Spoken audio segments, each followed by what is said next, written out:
Glad you chose to stop by the channel today. Just wanted to give you an opportunity to really become a part of this community here at the Coach Smook Network. We like to call ourselves the AAA family. The AAA stands for authenticity above all. We just want to give you an opportunity to become a part of this community because we're growing and we're doing something special here as a fan base, not just for Alabama, but the fan community as a whole. We're creating an environment where it's safe to be yourself, be authentic, and meet people who share the same passion you share, whether it's for the same team or not. You can do this by becoming a member of the AAA family. You simply start by just clicking the link provided to you by one of the moderators in the chat, or it'll be pinned to the top of the chat. Click that link. It'll bring you to my homepage. When you get to my homepage, make sure you hit the notification button and turn on all notifications. Understand that there are multiple ways to support the channel, and each level has its perks. You can go through and read each perk. As we continue to grow, new perks will be added to each level. One thing we would like to highlight that all AAA members are greatly appreciated. It does not go unnoticed that you have taken time and hard-earned money to support this channel. Once you join, YouTube is going to ask for some payment information, and make sure you monitor your subscription dates.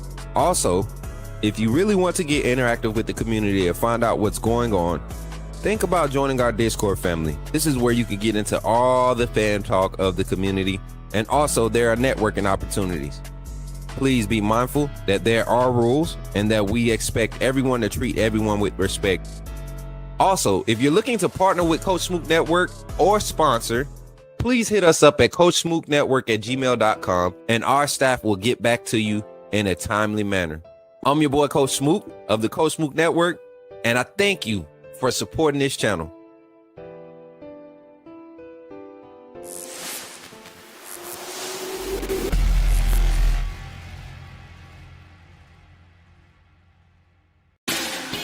Put me in a game, Coach Smook. Put me in a game, Coach Smook.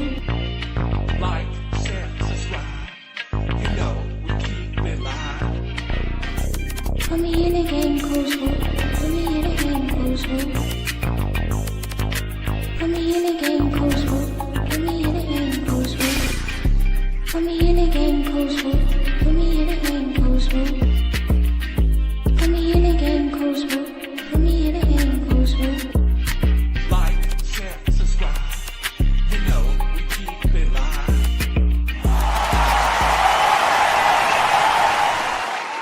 Oh, let's go.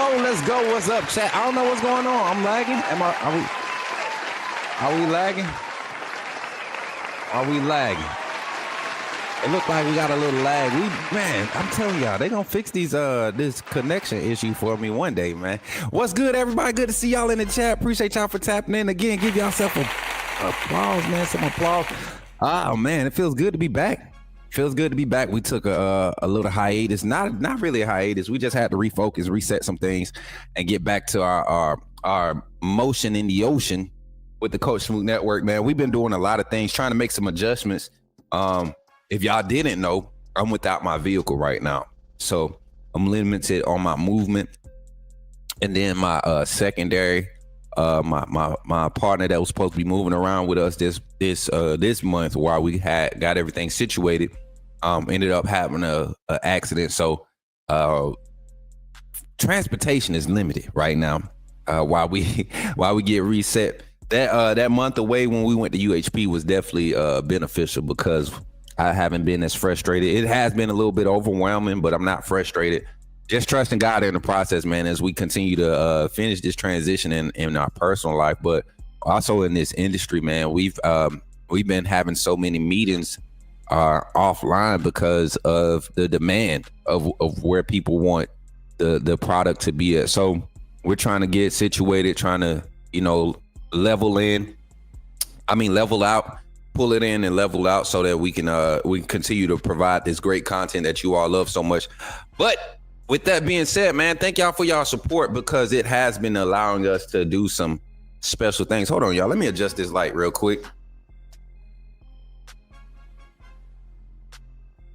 It was extra bright for a second. All right, there we go. It look way better. Appreciate that, y'all. And then appreciate y'all for tapping in again. Once again, what's good, everybody? What's up, Chief? What up, Jordan? What's up, Bama Brand? What's up, Big Bama? What's good, Zach?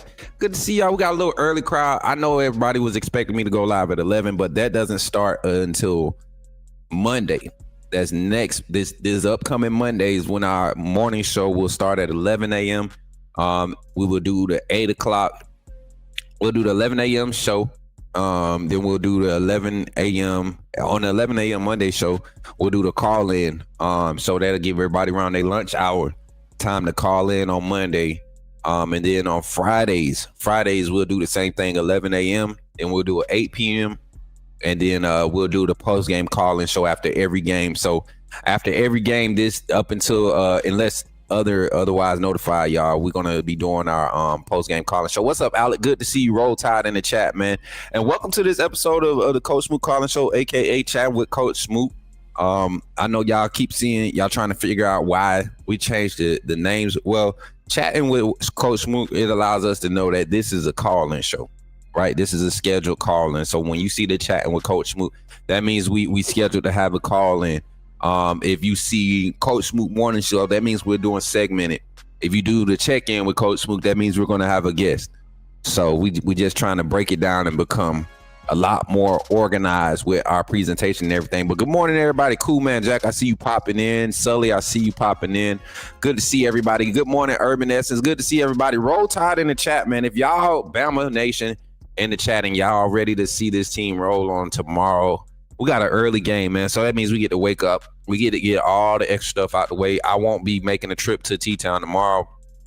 My first trip to T-Town to be the Vandy game. That's the one we decided on. By that time, we should have all of our stuff squared away. Transportation and everything should be back on track. And we should be in a good spot, man. That gives us 3 weeks to get all the way squared away. I've been beating myself up a lot, man. And, you know, stuff that's out of my control, kind of let it get to me and almost discourage me. But when you have a purpose and you're passionate about completing the assignment, you know, the 2025-26 season is an assignment for me. And we went through it in a certain way last year with a lot of things against us. Well, this year we got a lot of things going for us. And it seems like the things that we need in place to carry out those things aren't there. But because of y'all supporting, y'all continue to push me and continue to help this brand grow. People are being put in place to help us complete that mission. So patience is the key, y'all. Patience is the key. Just like with how we want to see our team develop and become that ultimate elite product that we expected it to be. Takes a little patience. Trust the process, and it'll work out in your favor. Shawnee Clark, appreciate you for tapping in over there on TikTok and tapping that screen, man. I can't wait to get into the segments today. Once again, we got 53 between all platforms, man. We got 16 in the chat on YouTube. Continue to run the likes up as you pull up on the YouTube side. TikTok, tap that screen. Instagram, we about to go live for y'all right now. I always forget to hit the go live on the Instagram side, but it looks like we up and running over on Instagram. Appreciate y'all for tapping in over there too. Antonio, appreciate you for tapping that screen over there on TikTok, man. Thank y'all for support, man. We've been doing some good quality stuff. I know y'all get tired of me saying this every show, but y'all know the first 10 to 15 minutes we're going to small talk so we can give everybody a chance to pull up. YouTube with his notifications be funny sometimes. So I like to try to give everybody an opportunity to get in here. Antoinette, good to see you in the chat. It was great to see you in the worship this morning over there on Vaughn's channel. I went and seen that you follow, so I went and checked out the page, man. And it's good to see that my following and the followers the people that I'm following is geared more towards positivity. You see the fitness videos popping up on my algorithm. You see the motivational stuff. You see the promotional stuff. You see everything that I need in my daily throughout my throughout my social media scrolling. Whenever you get into those moments where you start binge scrolling or whatever they call that.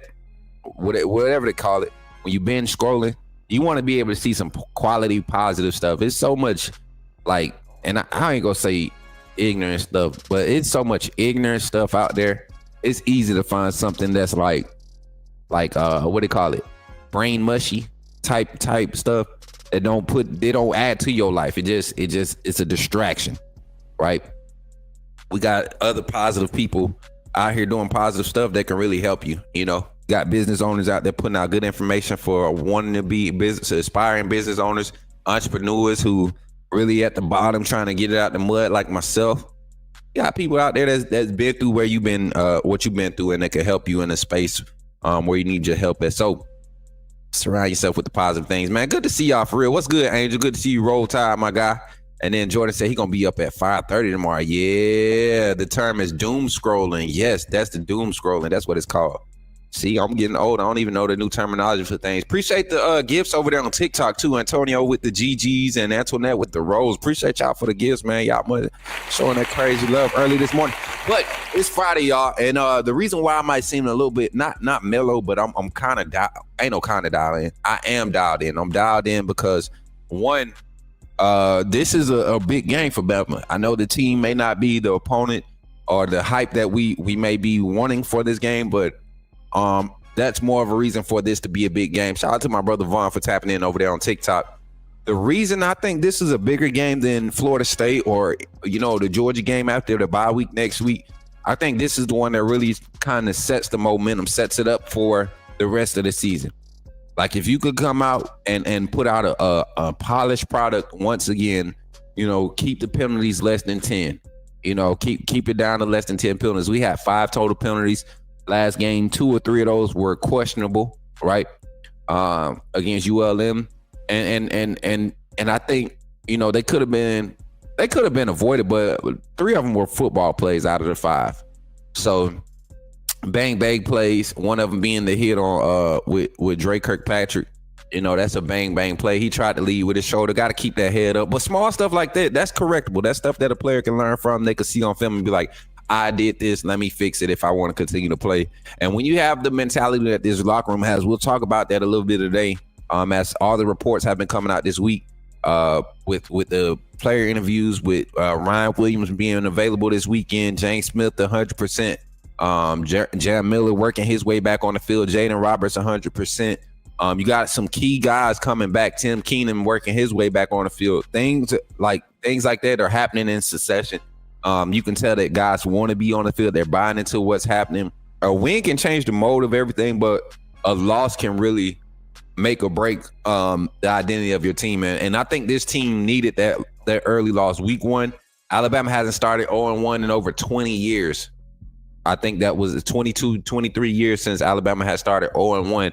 So it's a sight to see when you're in that place, from a fan standpoint and from a player standpoint, to be able to rebound like you did last week against ULM and roll into this week. So let's jump into the show. Let's get into the conversation today. I appreciate y'all for tapping in. And once again, y'all, make sure y'all tapping that screen. Make sure y'all hitting that like button on YouTube. We got 21 in the chat on YouTube, 10 likes on the stream. Let's get up to that 25 like goal like we always been hitting. Appreciate y'all for hitting all the goals. And y'all, once again, shout out to Mick Gillespie for pulling up the other day. That was a good vibe. I don't know about y'all, but he enjoyed himself. We didn't get to link up like I wanted to, but Mick came through, and y'all know how Mick do, man. He gonna speak his mind. He gonna tell the truth according to how he see it, and it's got some validity to it.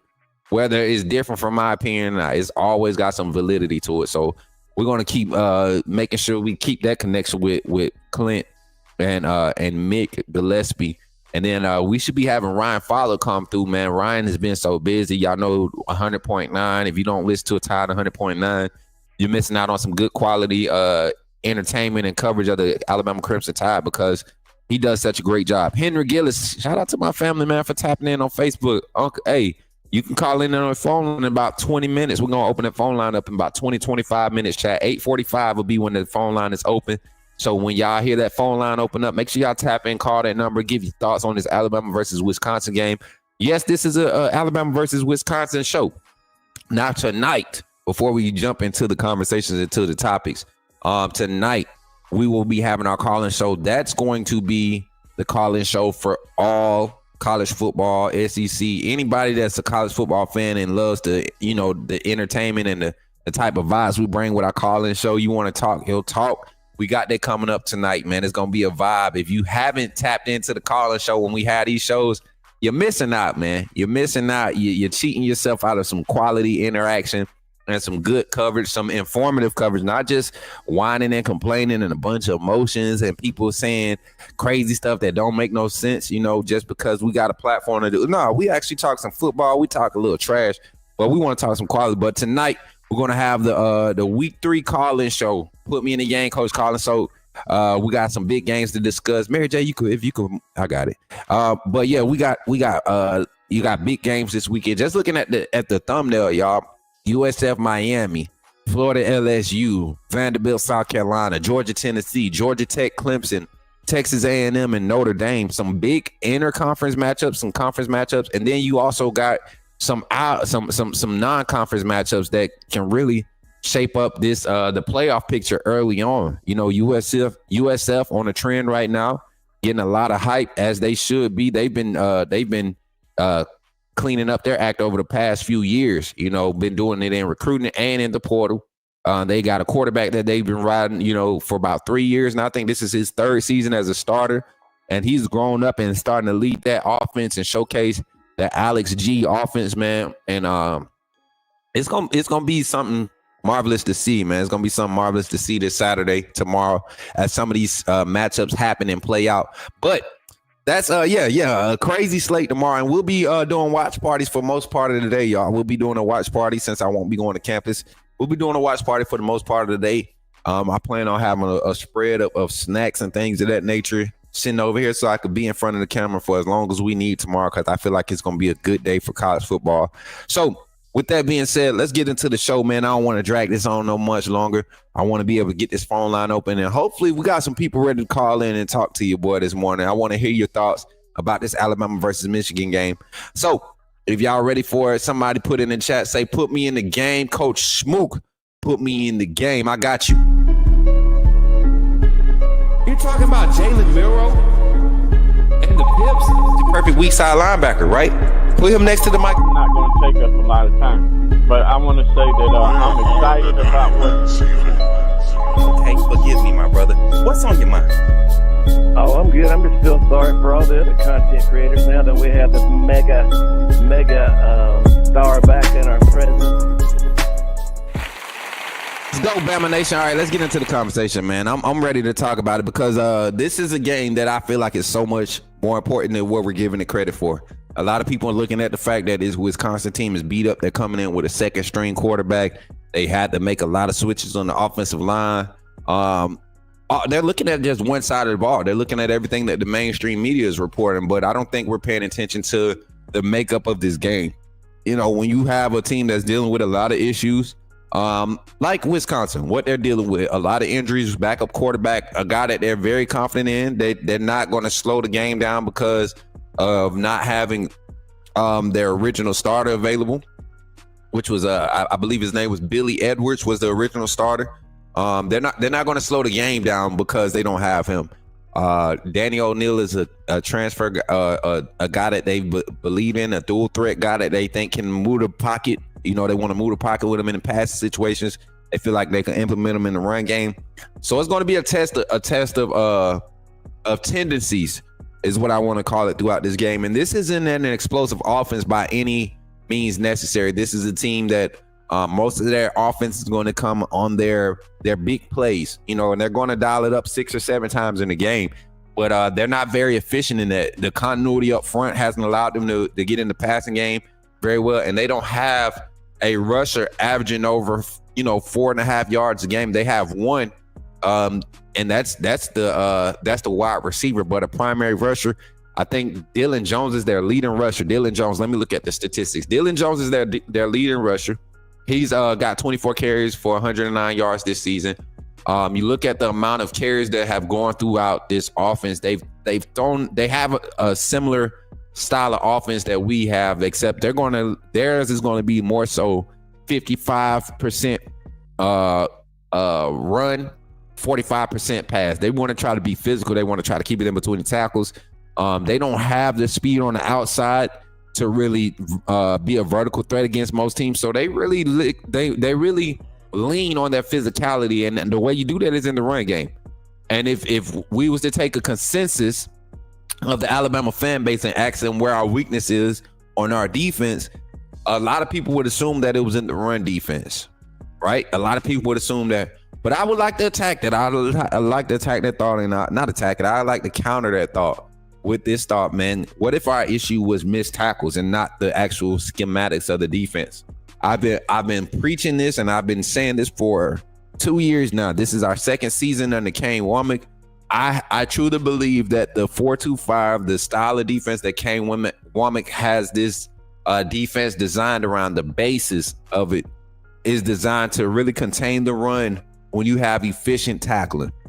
I don't care if you ran a 4-2 or a 3-4 or traditional 4-3, whatever alignment. If guys aren't tackling, it doesn't matter what you run. Nobody's going to believe in whatever system or play calling you're putting out there. So guys have to tackle. We did a good job of that last week. Only 3 missed tackles in the game, and that I accounted for. In PFF says it was only 2 missed tackles. I saw PFF said it was, I think 6, but I only saw 3.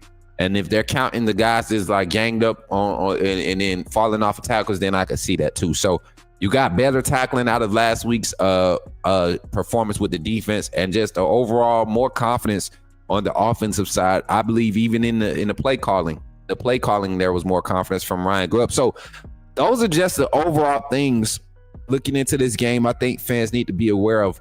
Let's go through some particulars right now. I want to go through 3 key points that's going to lead Alabama to the victory. 3 key points. And we're going to jump into it like this. Number 1, we talked about this last week. We talked about it going into week 1. And this is more so geared towards the offense. Well, I can't even say that. This is more so just geared towards the mentality of both your offensive run game and your defensive run defense, your run defense, right? Physicality at a clip. Let's call it physicality at a clip, meaning the highest form of physicality that you could display without being out of phase, without being overextending yourself as far as getting out of alignment, getting out of your mechanics and things of that nature. Physicality at a clip to me means when I'm dialed in, I can go 110%. I can go 100 miles per hour under control, because I'm that confident in what I'm being taught that I feel like it's a part of what my makeup and what I do as far as execution.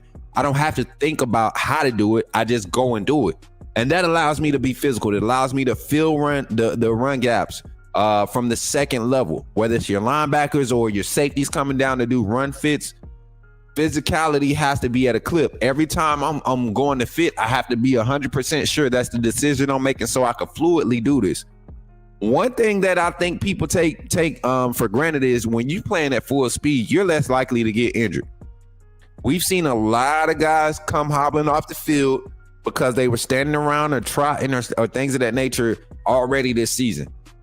I would like to see guys hustling to the ball on the defensive side, getting active, trying to find extra work on offense, O-line, wide receivers, tight ends. You're in the run blocking scheme. Find extra work until the whistle. Play to the whistle. Physicality at a clip is priority number 1. That's the key to this success. Number 2, Alabama has to hit on its impact plays or its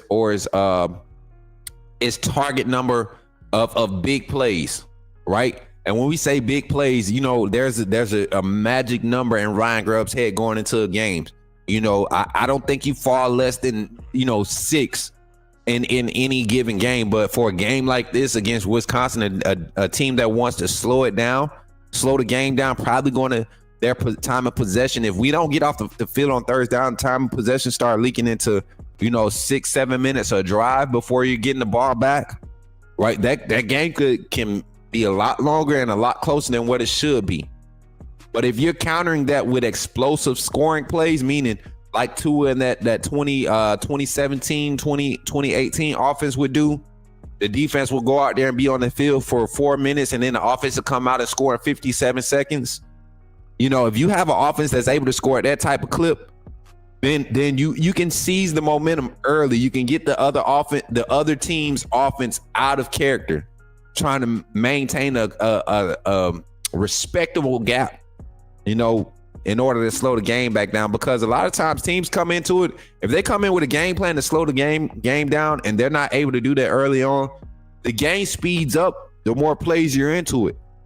So mentality wise, players, if the slow game plan is not working and the other team is steadily pulling away at their pace, then you have to change it up, and then you become uncomfortable. So the offense has to maintain a set of momentum, phases of momentum in this game in order to really solidify a quality win in this game. I would definitely appreciate it. You're streaming admin. Oh no, we good on the Sedari. If you would like to join, jump in our Discord on you can get the link out of our chat here. ! Discord.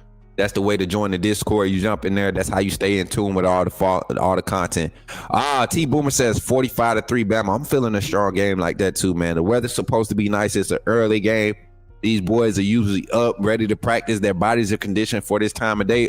Surprisingly, and this is not on one of the key points, but surprisingly, man, under Kalen DeBoer, our afternoon games, man, have been our best showings. Those early afternoon games before 4 o'clock, those games have been our best showings for this team.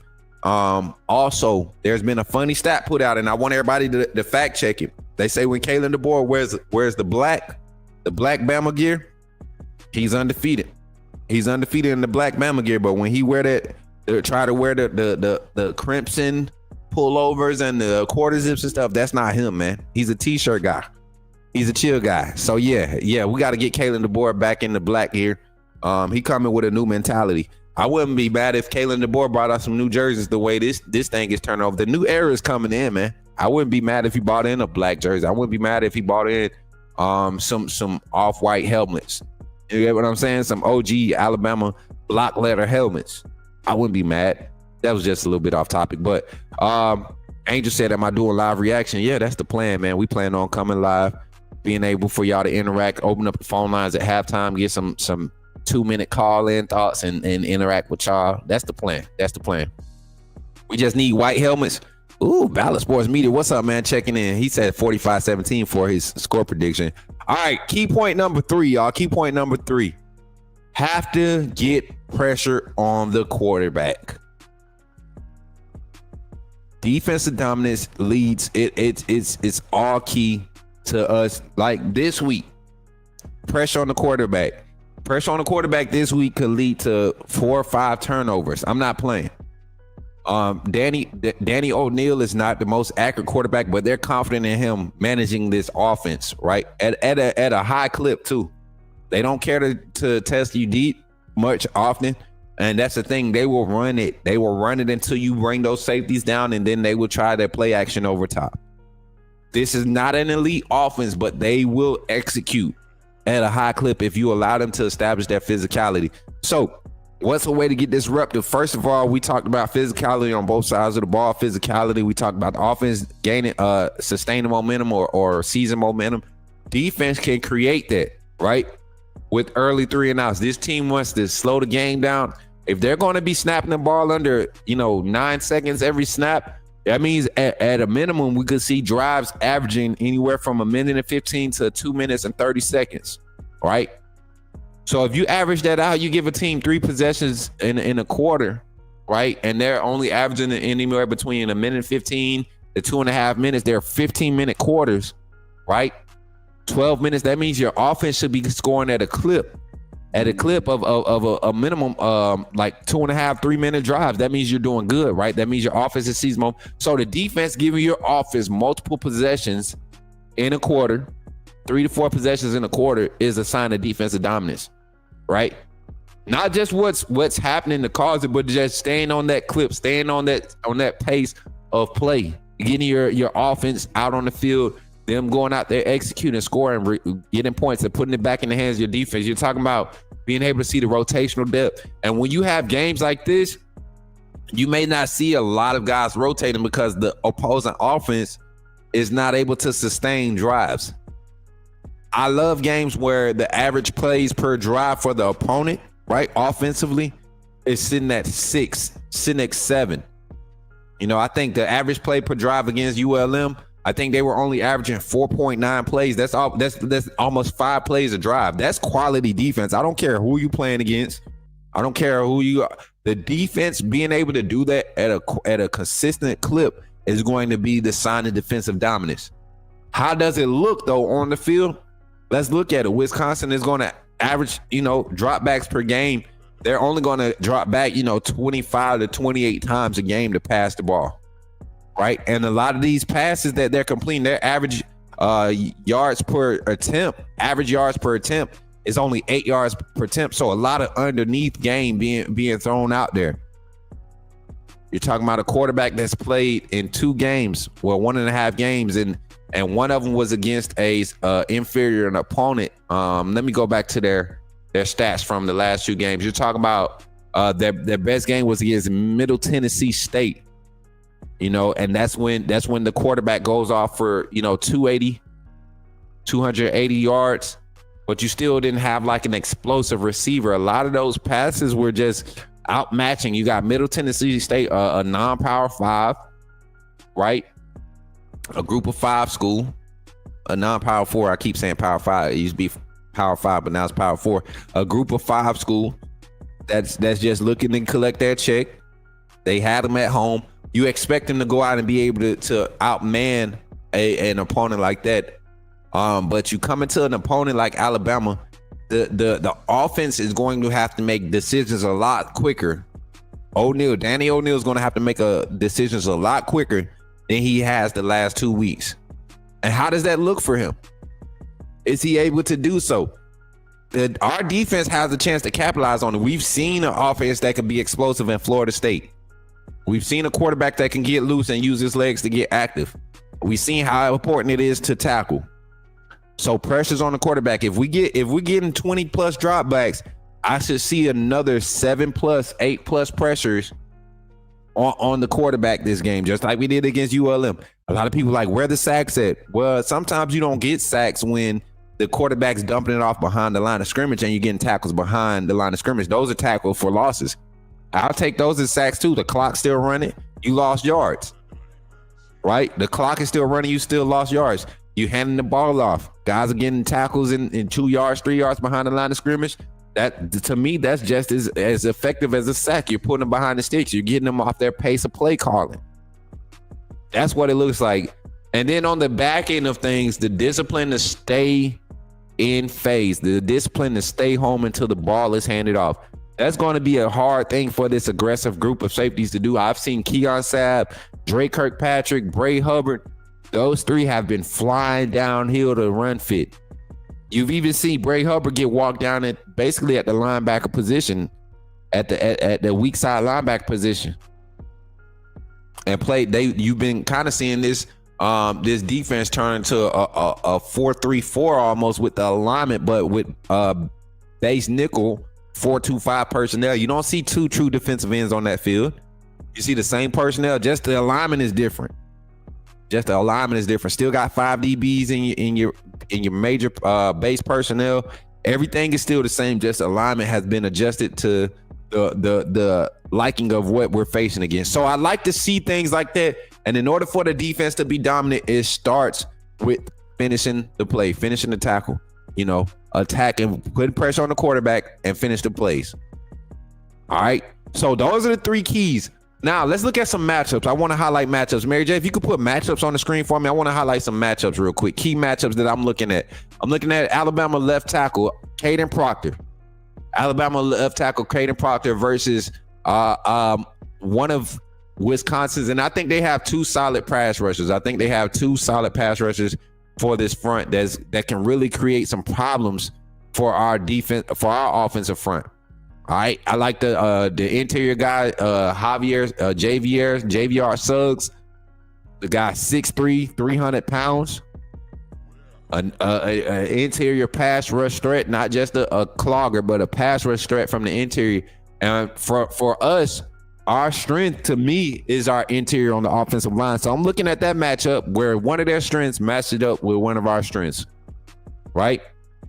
The interior of their defensive line versus our interior. Jaden Roberts, Geno Vandermark, Parker Brailsford, Cam Dewberry. How are you handling the likes of this? I mean, this guy is going to demand attention. How do we handle the auxiliaries beside him? Right? How do we handle the auxiliaries beside him? And then for the tackles, you're going to be dealing with a guy in Mason Rager, right? Number 22, another veteran presence on that Wisconsin defense. Was Mason Was he a transfer? Yeah, he came from Louisville. And you see, last year he had 5 sacks for Louisville, a pretty solid year. Coming into this season, he only has half a sack. They haven't played against opponents that have been dropping back. Middle Tennessee didn't drop back a lot against them. Miami, Ohio didn't drop back. But Mason Rager, 6'5", 250, another athletic guy.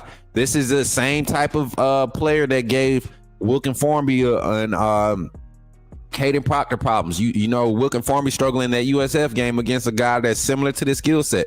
And then Caden Proctor, y'all remember his first welcome to college football moment against Arkansas against Landon Jackson.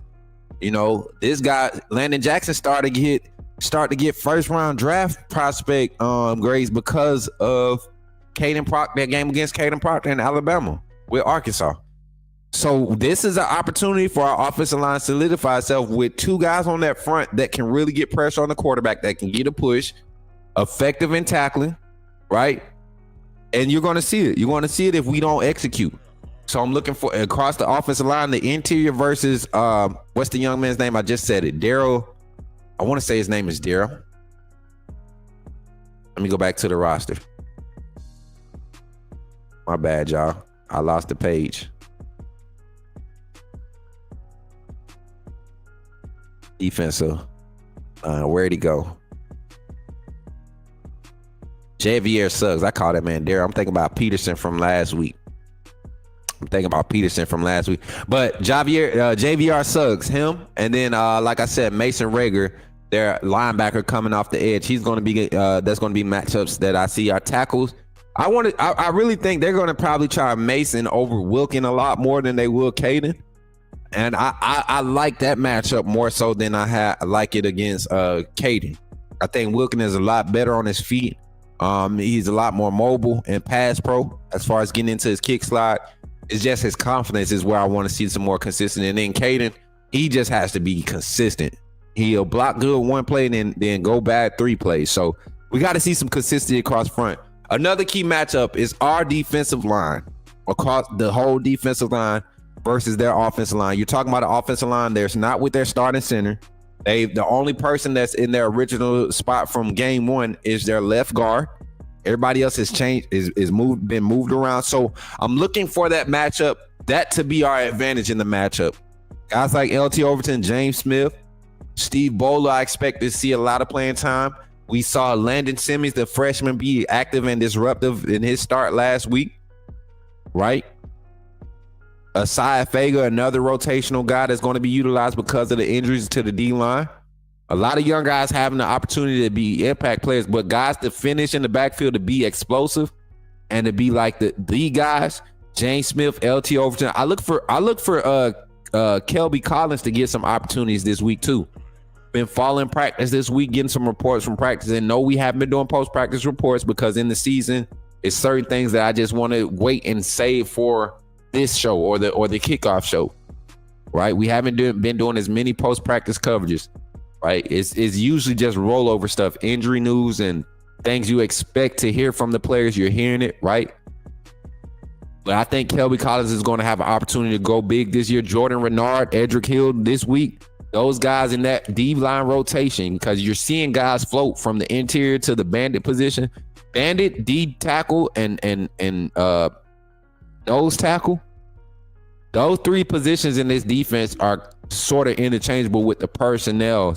You have 1 or 2 guys that are specifically tackles, interior guys, but for the most part, Edric Hill, Jordan Renard, James Smith, LT Overton, Kelby Collins, Keon Keeley, Landon Simmons, right? Those guys can play the bandit. They can play the tackle. They can play the nose.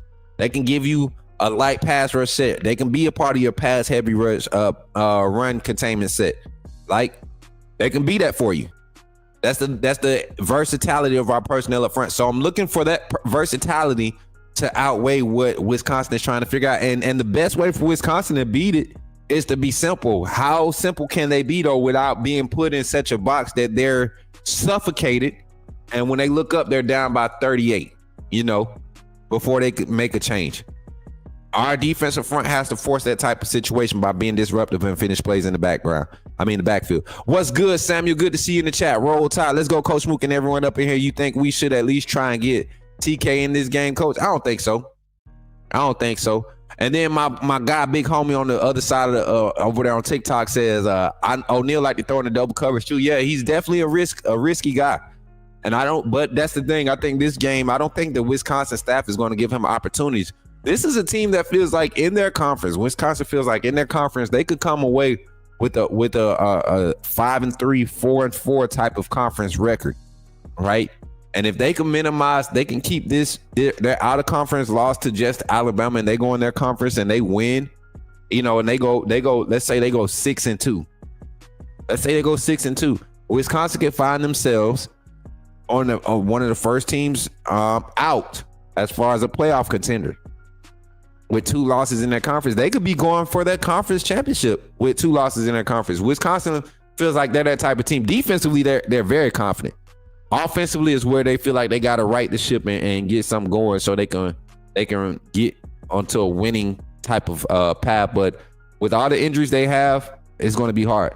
Now, another key matchup. Let's switch back to our offense, man. I want to talk about this. This is something that with so many guys, making an impact last week and showing their impactability in the pass game last week. I think this week is going to be key to really establishing some rhythm going into the bye week for the passing game.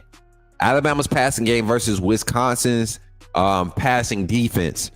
I don't think this is a pass rush that should give us too much problems, but they can create pressure. Ty Simpson's pocket awareness has to be on key because I think we have a slight advantage in the secondary against their secondary with our receiving core. That's our tight ends versus their safeties and linebackers, and then our wide receivers versus their corners and safeties. I think we have an advantage there. I think Isaiah Horton presents a mismatch problem with his size and his speed. I think Brian Williams, Jeremy Bernard, Cole Adams, their shiftiness and quickness, after the ball is going to be something to kind of, after the catch is going to be something to pay attention to. But route runners, route technicians like Cole Adams, like Rico Scott, guys that really can get in the route phases and do some things by making the right reads. I don't think Wisconsin is going to try to do a lot of man for the simple fact that they have so much run support and interior reliability with their coverage in the middle of the field with Ricardo Hallman and I forget the safety name, but those guys do such a good job covering in the middle of the field that they're going to have to gamble and give up some of these perimeter shots that Alabama is going to want to take on the vertical threats. We have to capitalize. Isaiah Horton, Ryan Williams being back. I know everybody's excited about Ryan Williams. I think him coming back is great, right? But I still don't think he's the go-to guy. I don't think Ryan Williams is the go-to guy, not even, not just for the season, but for this game in particular. I think because of what he did last year, you kind of look at it and as a defensive coordinator, you can't not pay attention to him. So him garnering all that attention still in week 3 of the season, yet to be the leading receiver, but he's going to garner most of the attention because of the media. Guys like Isaiah Horton, Rico Scott, Jeremy Bernard, they're going to be able to benefit from it. I think you see a guy like LaShair Brooks really pop onto the scene this week. I think this week is the week where we start to see where he becomes that 5th receiver in this rotation. And when I say 5th, in this offense under Kalen DeBoer and Ryan Grubb, you can be the 7th receiver in this rotation and still get 12 reps, 15 reps in the game. And have an opportunity and get 2 to 3 targets a game. Like that you won't see that across college football. You won't see offenses now where you got 6 or 7 guys with 3 or more pass attempts or targets. You got guys like Jeremy Bernard with 6 targets gaining 100 yards reception. You want to know why? Because you can't dial in on them and you can't pick a spot and say, okay, this is when they're going to go to him. You can't do that. Because the moment you think you got to beat on Jeremy, that's when Isaiah Horton's popping. That's when Josh Cuevas is doing his thing. That's when Caleb Edwards, Marshall Pritchett, guys who are auxiliaries because of names like Ryan Williams, because of plays like Jeremy Bernard does. Isaiah Horton made a very athletic play that might get overlooked because it was against ULM, but his awareness to keep the play alive, right? He was at the bottom of the screen. I think he ran just a normal fade route. I think it was maybe been a comeback, and when Ty stepped up in the pocket, you know, he created himself, made himself open, right, by just phasing into an open window. And Ty threw that ball on the rope. His ability to be aware of what was coming around, the two defenders converging on him, understanding that he needed to secure the catch and not go out of bounds, and wouldn't have much time to make a step towards the end zone, but be able to reach the ball. That was some quality play. That was some good skill set, being on display. And those are things that you want to see in those type of games, so they become a lot more fluid in the big games. Right? So our wide receiver core versus their secondary is going to be a key matchup. One of their best corner cover guys is the cornerback, Ricardo Hallman. If we see him matched up with Ryan Williams a lot, or whoever the slot is, I think he's going to be matched up over slot. I don't think they'll let him travel a lot. But him being matched up over the slot receiver is going to be key. Can that slot receiver win? One of the best cover guys in the country right there, Ricardo Hallman. So those are the key matchups I kind of want y'all to look like. I don't think our run game will be as much of a factor in this game because of how physical Wisconsin will play. I think we will run the ball. I think you get to that four yard average that you want to hit. I think it'll be tough to run against this Wisconsin defense. They want to play in the box, especially if we try to do the perimeter run game. If we stick to the interior run game, I think we have a good chance to create some momentum, to establish the interior run game. That'll be the key to really pulling away in this game. So those are my thoughts on the matchup. My final score prediction, once again, I'm going with 42-9, Alabama 42-9. I think the offense, the pace, because of how Wisconsin will play, they'll be able to move the ball. I think they'll be able to extend 3 or 4 drives out the game, maybe a drive, a quarter. They'll be able to extend one. As long as we keep that conversion rate to less than 40%, we find their third down conversion rate to less than 40%. I think we put ourselves in a good position to have favorable position for the offense in that green area. Cole Adams, with his decisiveness and punt return, I think he's going to get us in a lot of good spots. And then defensively, though, I think is where we'll see the change in pace for this game. I hope Kane Womack really dials it up and puts pressure on O'Neal. This is a guy, like Big Homie said in the chat over on TikTok. This is a guy that he does not care about throwing it up. He's going to throw it in the coverage. He's going to give his receivers a chance. And they're not dynamic receivers, but they trust their quarterback. That's a dangerous group to deal with. So before we get into the phone lines, man, I want y'all to take a quick break. We'll get back into it right here after the phone lines. Thank y'all for tapping in once again. Let me check the numbers again. We got 28 in the chat, 20 likes on the stream. Continue to run the likes up, man. 28. What are the numbers at? Where everybody at? Is it still too early? I told y'all, man, when we come back tonight, I know everybody gonna be up. But take a moment while we're in this infomercial break to go ahead and share the live stream, everybody. Show some love for your boy. Get more people in here. Tell them the phone lines are open here on the Coach Smook Network. Call in, share your thoughts. Say your name, put me in the game, Coach Smook, and we'll get you on the line. Right after these messages, don't forget, thank you to our sponsors, man. Everybody that's supporting the Coach Smook Network. We appreciate y'all helping us expand, helping us continue to grow, and supporting the content. Without further ado, this is how you become a member of the AAA family and really get locked in with the Coach Smook Network. Check it out. Glad you chose to stop by the channel today. Just wanted to give you an opportunity to really become a part of this community here at the Coach Smook Network. We like to call ourselves the AAA family. The AAA stands for authenticity above all. We just want to give you an opportunity to become a part of this community because we're growing and we're doing something special here as a fan base, not just for Alabama, but the fan community as a whole. We're creating an environment where it's safe to be yourself, be authentic, and meet people who share the same passion you share, whether it's for the same team or not. You can do this by becoming a member of the AAA family. You simply start by just clicking the link provided to you by one of the moderators in the chat, or it'll be pinned to the top of the chat. Click that link. It'll bring you to my homepage. When you get to my homepage, make sure you hit the notification button and turn on all notifications. Understand that there are multiple ways to support the channel, and each level has its perks. You can go through and read each perk. As we continue to grow, new perks will be added to each level. One thing we would like to highlight that all AAA members are greatly appreciated. It does not go unnoticed that you have taken time and hard-earned money to support this channel. Once you join, YouTube is going to ask for some payment information, and make sure you monitor your subscription dates. Also, if you really want to get interactive with the community and find out what's going on, think about joining our Discord family. This is where you can get into all the fan talk of the community, and also there are networking opportunities. Please be mindful that there are rules and that we expect everyone to treat everyone with respect. Also, if you're looking to partner with Coach Smook Network or sponsor, please hit us up at coachsmooknetwork@gmail.com, and our staff will get back to you in a timely manner. I'm your boy, Coach Smook of the Coach Smook Network, and I thank you for supporting this channel.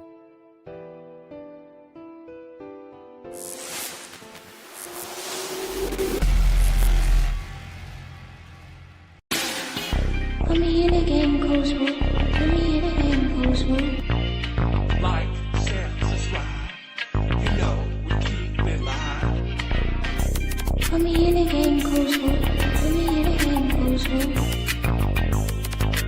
Put me in a game, Coach Smook. Put me in a game, Coach Smook. Put me in a game, Coach Smook. Put me in a game, Coach Smook. Put me in a game, Coach Smook. Put me in a game, Coach Smook. Like, share, subscribe. You know we keep it live.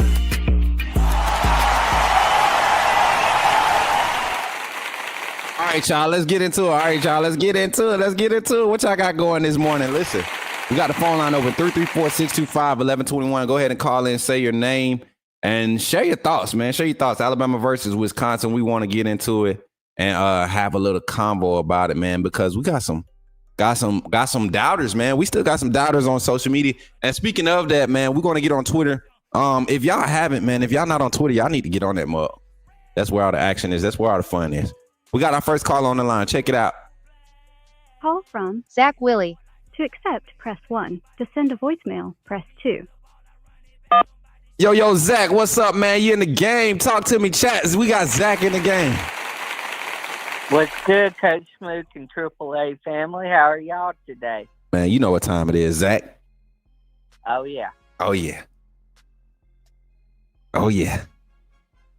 Oh, We ready. okay. Uh-huh. We ready. We ready for y'all. Okay. We ready Okay. to put belt to ass tomorrow. And show the fan base that they're wrong. Zach, man, you on one this morning, man. How you feeling this morning, man? I'm feeling good, man. I'm feeling good. Look, you sound like you had a good night last night, man. I got to see you. You had called into the call-in show on Alabama at the Voice of College Football yesterday, right? Yes, sir. Yeah, man. Talk a little bit about what you was talking about over there, man. That was some good conversation you was having yesterday about this game coming up. And shout out, before you do that, Zach, let me give a shout out to everybody on Facebook, man. Facebook family. If you tapped in on Facebook, please leave a comment. We're trying to see if StreamYard is updated on the correct way. We've been putting a lot of feedback, how we want to be able to see all of the platform comments that we utilize. So Facebook, I want to make sure that the comments are still coming up on Facebook, and then also Twitch. If you on Twitch right now, tap in. I see the kick comments. I don't know what this is, but we need that for Facebook. We need that for YouTube. I'm gonna make some more emojis, chat. I'm gonna make some more emojis. But go ahead, Zach. Take us in. Let us know what you was talking about. What's up, Big Bama? Yeah, I was just saying that, that this Wisconsin game makes me nervous a little bit because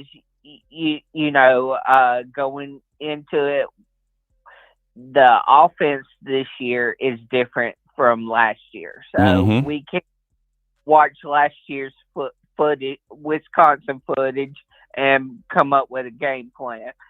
And they not exactly like Florida State, but they run this offensive coordinator likes to run a similar style of offense where you can run misdirection, and get players out of whack and kind of like Florida State did, and so it makes me a little bit nervous. The only thing that I'm okay, or that I'm not as nervous as I would be, is we're playing at home, and we play better at home than we do on the road.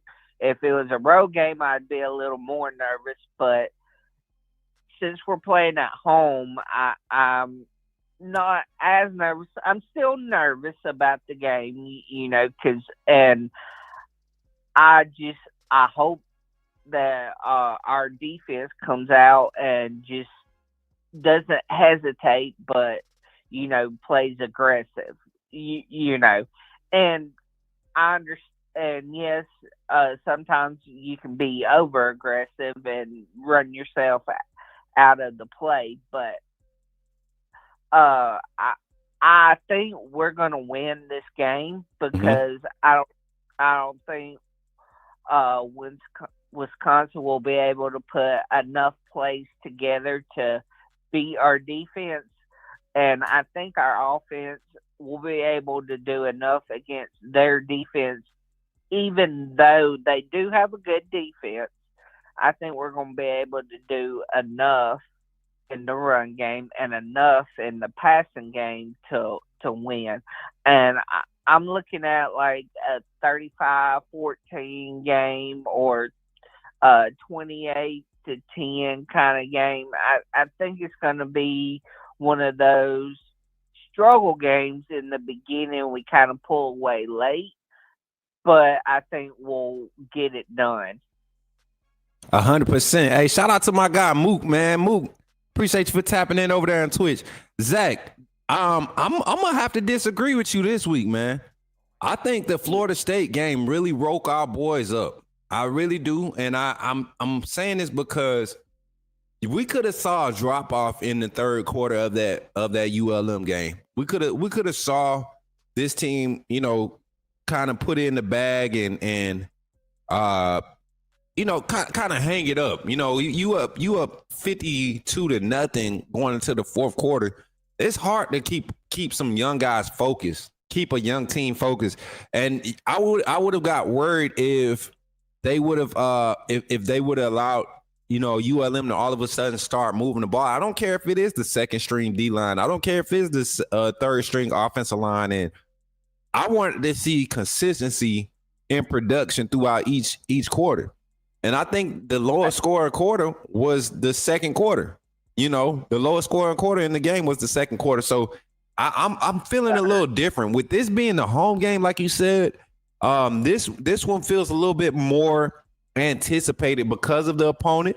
Like you said, a lot of mystery around this, what to expect as the fan base. I think they assume that you're going to get what you got last year, but when you start hearing about the starters out, this, that, and the third, that's when you get worried as a fan. So I could be with you on that part, but I think this game is a true dominant game. I don't think we hit a 70-point game again. I do think we blow them out, though. I really do think we get it to the point where they'll be happy to cross the 50 in the second half, that type of game. And the 9 points will come from field goals. I feel like they're going to make a couple of field goals. And if they do score, it's going to be late in the game type of game. So I had to score 42-9. What's your final score prediction? And then give me an offensive and defensive MVP. Okay. My final score prediction is 35-14. My offensive MVP, I think in this game it needs to be Ty in this game. And the reason I say that is because he's going to have to be able to command this offense this week. And my defensive MVP, I'm going to go with James Smith. I think he has to get pressure, and kind of ball out like he did last week, and to help get this defense going again. And so if he does what he can do, then I see this team being successful. Okay. And who'd you say was on? Who you said was on the offensive MVP? I said Ty. Okay. So we got Ty Simpson as offensive MVP, and then we got James Smith as defensive MVP. Yes, sir. Okay. All right. Final thoughts, man. Anything else you want to put on the Bama Nation's mind before you get off the line today? And everybody, don't forget, this is the Friday morning calling segment. We got Friday night calling segment tonight. So if you at work listening right now, and you trying to get outside, by all means, get outside and get on the phone line. But just think about it. Tonight, we got plenty of time to talk tonight here on the Coach Smook Network. But what else, Zach? Anything else before you get up out of here? Just roll tide to my AAA family, and I'll talk to y'all tonight. All right, roll tide, Zach. Y'all give it up for Zach, man. Our number one caller here on the Coach Smook Network. Give it up for him, y'all. Y'all make sure y'all show my boy some love. My boy Zach been putting in work. He actually be over everywhere promoting the Coach Smook Network. So if Zach ever invites you, just know, man, you coming to the right spot. I put a poll in the chat. I'm trying to see, who do y'all think the offensive MVP for today is going to be? I put 3 names in the chat: Ty Simpson, Richard Young, Ryan Williams. And then I put other. If you think it's going to be somebody else other than those 3, mark that other. But I'm looking at the votes coming in right now. We got 3 votes coming in, 4 votes in already. And we got Ty Simpson, Ryan Williams, and other already voted. So I'm gonna tell y'all right now, I'm over the Ryan Williams hype. I'm just over it. I've been over it probably since honestly and truthfully, the Vanderbilt game. That's when I saw the youthfulness show up. But that's not because I don't think he's good. I just saw the youth show up. The youthfulness showed up, and it's been there for a few games now. It's been there for a while. So I don't think it's a bad thing. You know, he's a young guy. I don't expect him to be the leader as a sophomore. He can lead, you know, he can make big plays, but I don't expect him to be the guy. 512, let's see who it is. Call from Swag. Yo, Swag, you in the game with Coach Smook. Talk to me, man. What's going on, Hines? How you doing this morning? Look, I'm doing good, man. Glad to hear your voice on the line again, brother. Talk to me about this Wisconsin game. What's your thoughts? Man, I kind of agree with what you was saying to Zach there. I kind of agree, man. I think especially after watching some of the things Kane Womack was saying in his press conference, you know, this past week, kind of saying he wasn't fully satisfied still with the defense. I think the defense is going to come in there fired up and ready to play, and I think I kind of agree with what you said. I think it's going to be a pretty dominant win. Oh yeah, especially with Wisconsin having a backup quarterback playing. Yeah, well, to me, it's not even that. It's just backup quarterback is one thing, but then backup quarterback with backup center, or you know, or not 100% starter, and then everybody on the offensive front, minus your left guard, is playing in a new spot. This is their first start in a new spot, so that to me just screams problems. And then, like, you don't have the explosiveness out of the backfield like you've had in recent years at the running back position.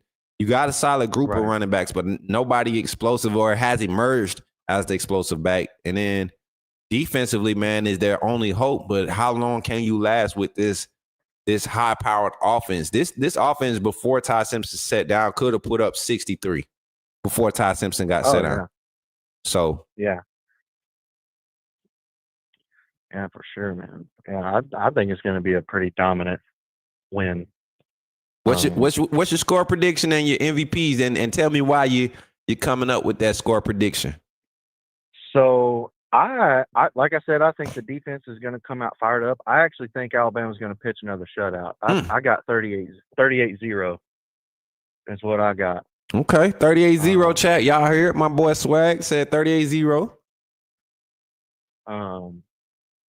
Yeah, I just feel like kind of what you said with the backup quarterback coming in there, and, you know, some people get moved around on the line and stuff like that, and they have to do that in Bryant-Denny Stadium.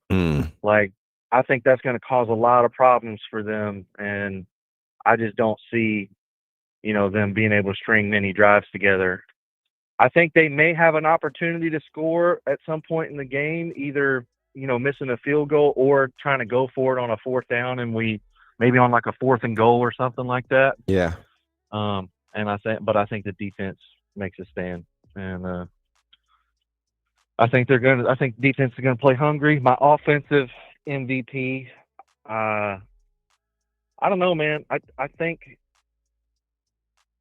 Ty needs to have a good game, but at the same time, I want to see Alabama keep running the ball. And I've really been liking Kevin Riley, so I may go with Kevin Riley as the offensive MVP. And defensive MVP, I don't know. I think Quay Russaw could have a pretty good game against Wisconsin with his speed and stuff. But you know who I hope is the MVP of this game? Who is that? Defense? I hope it's Deontay Lawson.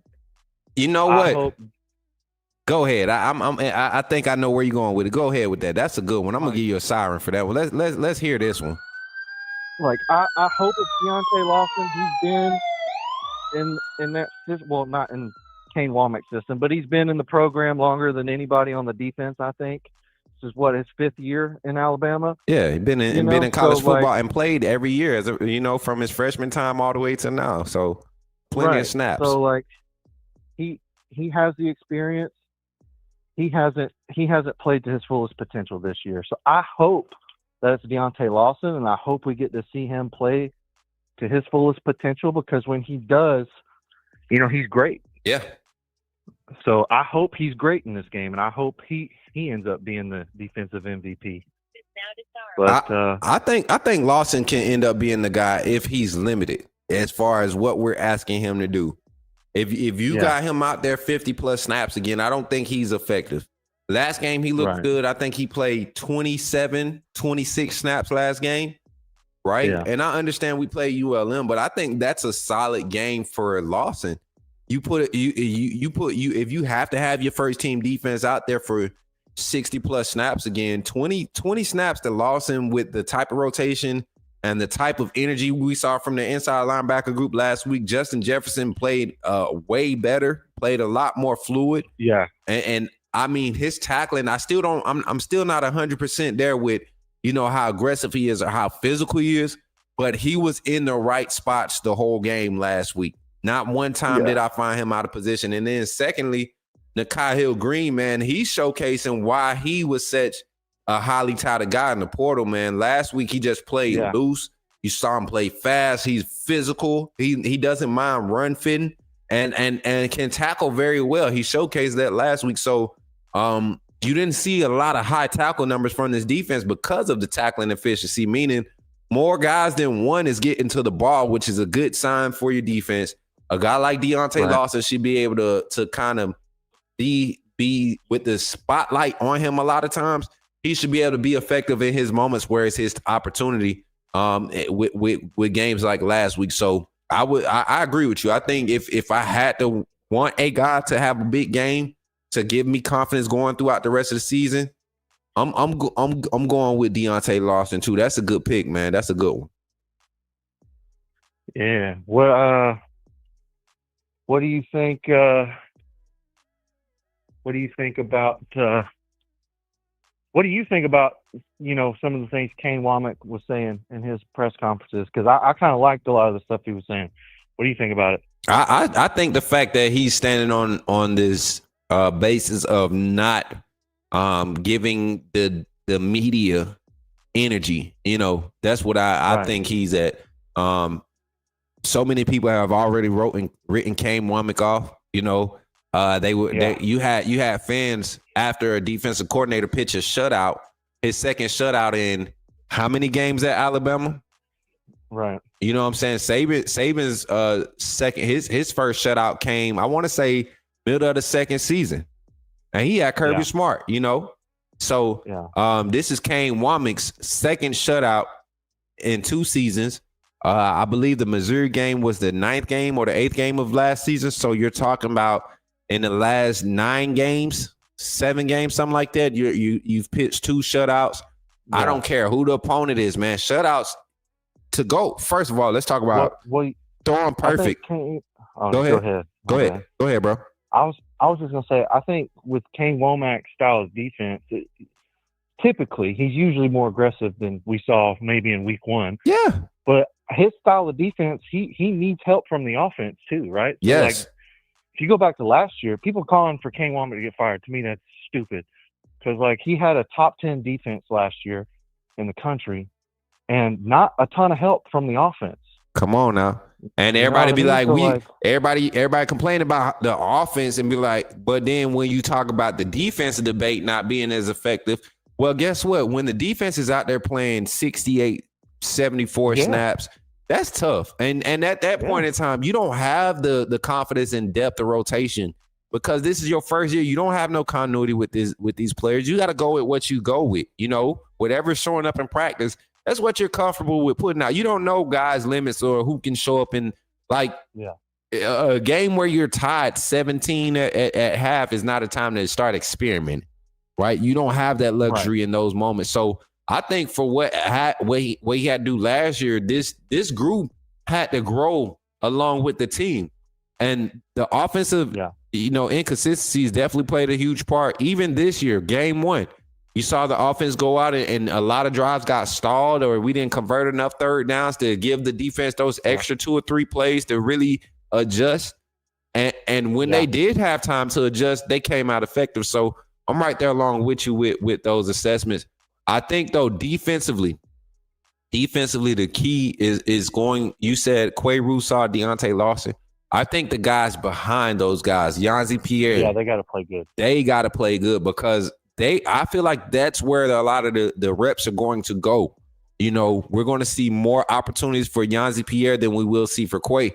And we've gotten reports that Quay has been floating back and forth from the inside linebacker to the edge this week. So if we see him at that inside linebacker position, I think the staff is seeing the same thing we're seeing, that maybe Lawson might not be that right fit for that weak side linebacker, right? And he's only a situational Mike.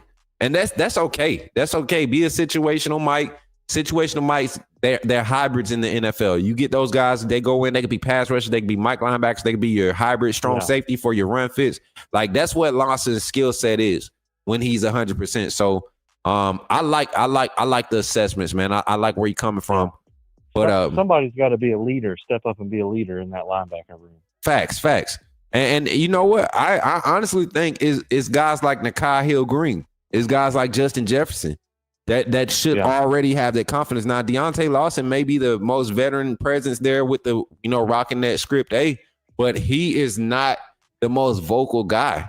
He is not. No. He does not carry himself like the tough linebacker you want him to. I'm not saying he's soft by any means. He's just a show up and do your job type of guy. He's not going to give you much energy. When he celebrates, everybody's surprised. So I like where you're at. We got a debate going in the chat, and I want to get your thoughts on it before you get off, man. Big Frank can't get past the fact that Ryan Williams is not the guy. Like I don't know what else is going to have to happen, or what else needs to happen since last year Vanderbilt game up until now. Ryan Williams has not been the guy. We've seen Jeremiah Smith show up in big games, and even in the playoffs, right? Yeah. You get what I'm saying? Like Jeremiah Smith was such a threat that who was it? Texas had to double cover him, triple cover a true freshman and keep him to 1 catch. I believe they kept him to that game. That opened up the rest of the offense. Ryan Williams doesn't do that for Alabama. He doesn't do that for Alabama at this point in time because he doesn't make the plays that are there for him to make when it's time for him to make those scheduled plays. So what's your thoughts on Ryan? My thoughts and other fans speaking up about Ryan Williams not being the guy. And we're not saying he ain't good. I just feel like we got a lot more consistent assets around it. He's not the number one. Right. He's not your receiver one. I don't know, man. Like I kind of went back after. I think last time I talked to you, I actually asked you a question about Ryan Williams. I kind of went back and I watched some of the Florida State game again. I tried to watch as many snaps with Ryan Williams on the field as I could. And I mean, I don't know. Maybe the Florida State game's not the best game to kind of judge him on because kind of the whole team was a little lethargic in that game. But I don't know. I just kind of saw, to me, a lot of lazy route running, you know, and not great footwork, you know, when he's making his cuts and stuff. Like, he looked real lazy out there to me. And I don't know if that's, you know, something that has kind of creeped into his game. But if it has, then that's going to continue to be a problem. And I say this: if that's the case, I guarantee you he'll be the first one to notice it. He's that type of player.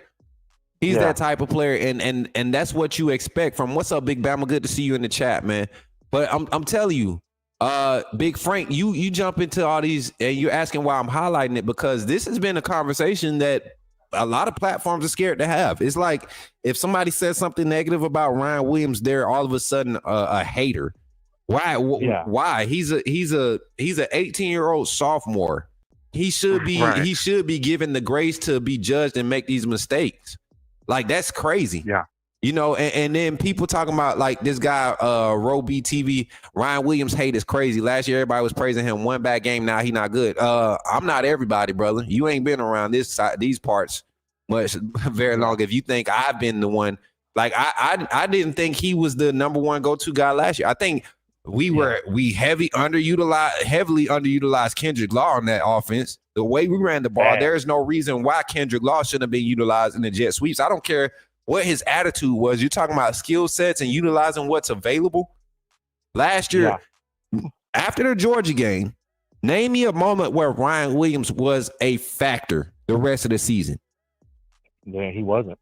Give me a game, even the Iron Bowl, like big games like that. The only play I can think of is that one play against Oklahoma where we made that catch, but it got called back. And even that one, that was an unscheduled play. That didn't even count. It was an unscheduled play. You get what I'm saying? It was an unscheduled play. It didn't happen in phase. It didn't happen in timing. He made an unscheduled play. My question is, how many bad games is it going to take for people to start being like, okay, maybe Ryan Williams needs some work? Like, how many bad games is it going to take? Because he's had a number of them now. Yeah. Somebody said, I think there has been some kind of nagging injury since the spring. His bones are still growing. And that's what a lot of people and when we talk about Ryan Williams not being number one, we're giving y'all a reality check. I'm speaking from a reality check standpoint. He has so much time and space to grow, right? Yeah. Physically and mentally when it comes to the game, that the type of pressure and the type of hype that everybody keeps giving him, they're going to keep being disappointed. They're going to keep setting him up for failure in the media's eye. And I hope he can stay focused and not listen to all the hype. Everybody knows he's a game changer, but Ryan Williams is more effective as a game changer, coming in as a true freshman and surprising people. That's what allowed him to take off the first 4 weeks, the first 4 games. He surprised everybody. Nobody expected a true freshman to come in and get that many targets or even be implemented the way he was. Yeah. So you get to have that much raw talent. Exactly. It's raw talent. Just like we saw with Will Anderson his first year as a freshman. Gets on the field COVID year, and he starts the season off with, I think, 6 sacks in the first 7 games. And then he dies off for most of his sophomore year because now people are double teaming him. They're sending double slide of protection towards him. They having running backs and tight ends staying to chip him. And everybody's like, Will Anderson's disappearing. Yeah. No, he's growing. He's growing. He's going through a different situation. There wasn't a time in high school where Ryan was ever going to be covered by 3 D1 defensive backs on the other side of the ball. You can bracket coverage all you want, but if one of your corners, your starting corners, is a guy that truly plays baseball or soccer, he's not going to have that same dog in him or that same athletic ability to match up against a football player in Ryan Williams. If your free safety is a basketball player, he's not out there putting in football work like Ryan Williams. So at the high school level, all that extra stuff looks good and it works. But at the collegiate level, when everybody eats, breathes, and does the same thing you're doing, you have to be different and be consistent in the small things. And that's where we're seeing Ryan Williams not develop yet. He hasn't been fully developed yet. Too many drop passes, too many opportunities where he could catch it on a hitch, secure the ball, and then try to get upfield. He's trying to turn and run up the field before he catches the ball. Small things like that matter. I don't see that problem with Jeremy Bernard. I don't see that problem with Rico Scott. I don't see that problem. Or Latsier Brooks, who's a true freshman. I don't see that problem with him. No, me neither. So all this, Brian Williams is that dude. He's that guy. Yeah, he can make some plays, but there are some other guys who haven't been given the opportunity, I believe, can make plays too, and they're more consistent in the small things. Yeah. It's not hate. Yeah, no, it's just real. So for all you ones that still hugging his nuts, right? Let that man grow. Let that man go. Let his nuts go and let him grow, man. Let that man grow. Got a lot of time, man. I'm pretty sure he's the youngest player to ever score a touchdown in the FBS level game, right? Facts. Right? So like he came in at 17 years old. He's got a lot of time. He's got some growing to do, man. He's got to develop. And if you talk to his coach, Jamarcus Shepard, I talked to Coach Shep a lot in the offseason this past year. A lot. Yeah. And anytime you ask about Ryan Williams, the first thing, he has a long ways to go. He's a dynamic player, raw talent. He has a long ways to go. And it shows up in the game, man. AJ McCarron, I applaud him. You know, some of the stuff he said about the fingernails, all that extra stuff, I could care less about that. That has nothing to do with his performance on the field. Ryan Williams getting off of jet press coverage in week 1 against quality opponents. He wasn't getting double covered against for all them snaps he was on the field against Florida State. No. He was getting jammed up. He was getting pushed to the sideline. Yeah. Yeah. Whatever excuses you want to make, I can show you we can look at the clips. We can look at Ryan Williams getting jammed up. It's a few times Ryan Williams is supposed to be making a certain read because of the blitz coming from the slot, and he's not paying attention. So like that, where's your focus at? That's where we got to allow this young man to grow. Keep making your arguments, Big Frank. Keep making all these other excuses for everybody else. You made it about Ryan Williams when you said that he was the number one. He's not the number one. There's a clear-cut number one receiver, and there's Jeremy Bernard. It's because he's had time to develop. He's been just as consistent as he was last year. His numbers haven't dropped off since last year. They're actually increasing. He dealt with double coverage last game. He dealt with double coverage in the Florida State game. Right. Yeah. Yeah, for sure. I don't know. I just don't see how people, view that as hate, man. Like, I don't hate the kid. He won the Georgia game for us last year. How can I hate the kid? How can you hate him? I want him to win the Heisman. Like, we can be realistic. Hey, you know what it is? We can be realistic about everybody else except your favorite player at Bama. Because I guarantee you, Ty Simpson, the support bandwagon behind Ty Simpson right now, don't let Ty Simpson actually be the reason why Bama loses a game. Don't let that be the truth. And then you get out here and say, oh, now we hating on Ty Simpson. Nah. Because when Jalen Milroe had all them turnovers against Oklahoma last year, I was doing a live watch party talking about how trash he was looking, how he basically lost that game for us. Yeah. Yep. Big Frank said, why single him out? You singling him out. I love Jalen Milroe, man. You singling him out. You're the one giving him all this hype. You're the one saying he's wide receiver one, number one. He's not. Like, he's not. He's not. Not even on the depth chart. If you was to do the rotation of receivers, Ryan Williams is number 3 behind Bernard and Horton. Yeah, I agree. 100%.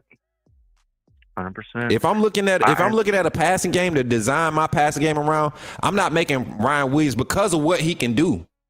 I'm not making him my primary option because I know if he's my third best guy, I like my third best guy, Ryan Williams, against anybody's third best cover guy.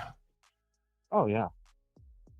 For sure. Why make him? That's how you're going to get him. That's how you're going to get him those favorable matchups where he can gain that experience, and kind of work his way up to being the receiver one, going against their best coverage guy, and learning how to expose that guy's weaknesses. Like, that's how he can do that, by getting those favorable matchups on the field. Facts. I look at the route running. Ryan Williams, I don't think he really threatens people in second and first phase route running. I think his release is threatening, and the ability to stretch the field and make plays, them big catches downfield. That's where his highlights and everything. Big plays downfield. He can definitely be your vertical option.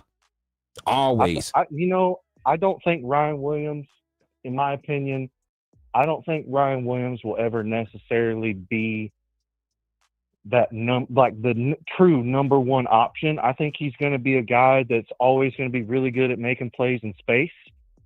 And as a guy that I think you have to get him the ball in space, but I don't think he'll ever be a true receiver one. I just don't see it in him.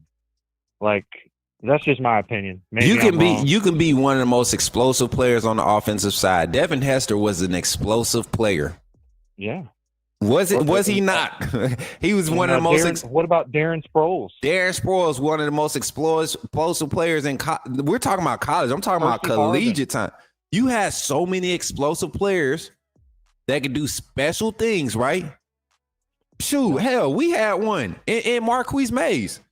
Mays. If you look at Marquise Mays next to Julio, right? Marquise Mays was the more explosive wide receiver. Julio was just making big plays all the time. And the difference between Julio and Ryan Williams being wide receiver number one is you can count on Julio to be one of your best route runners year in and year out. And a blocker. And a solid blocker. I see Ryan Williams. I think that's where we're seeing Ryan Williams be more assertive. I've seen Ryan Williams get more effort in the blocking and run blocking than he has in his route running.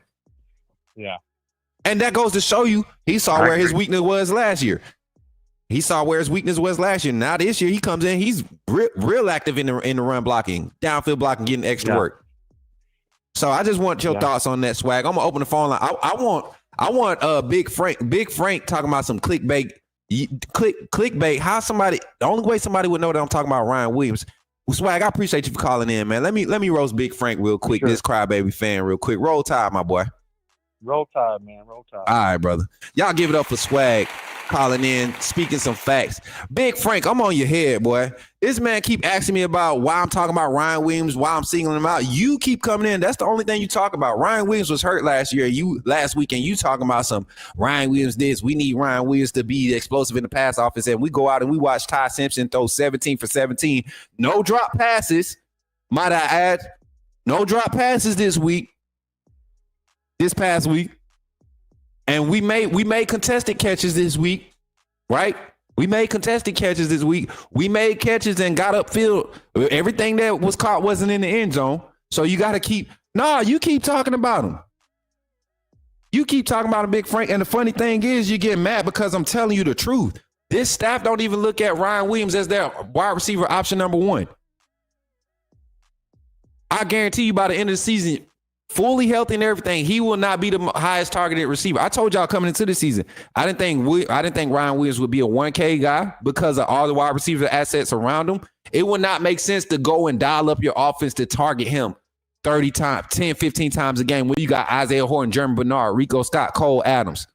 Then you got developing explosive talents in Lachier Brooks and Jalen Mbakwe. And then you got a strong receiving core in your tight end room. Why would I target Ryan Williams 15 times a game or try to force feed him? Now, if we create a matchup there where we going 3 wide, 4 wide, and they keep giving us this alignment and give us this mismatch, of course you attack it. But to make him the primary, that'd be crazy. That'd be crazy. No, actually, if you check my history, me and Ryan Williams have multiple interactions. Big Frank, you sound like you mad now because your logic is not logicking right now. Yeah. I feel like Bernard was flying under the radar and the team, I got it, Mary J. I got the comments. And team wasn't too much focused on him like they are Ryan Williams. But now teams are starting to get noticed about Bernard. Actually, it's hard to say that Bernard is the primary target. He's just been the most effective. Look at the targets. Your leading target right now is Jeremy Bernard after 2 games, and he's only leading by three targets to the next receiver under him. Josh Cuevas. When we talk about targets and catches, your leading receiver right now is Jeremy Bernard. The amount of targets per catches, he only has one drop.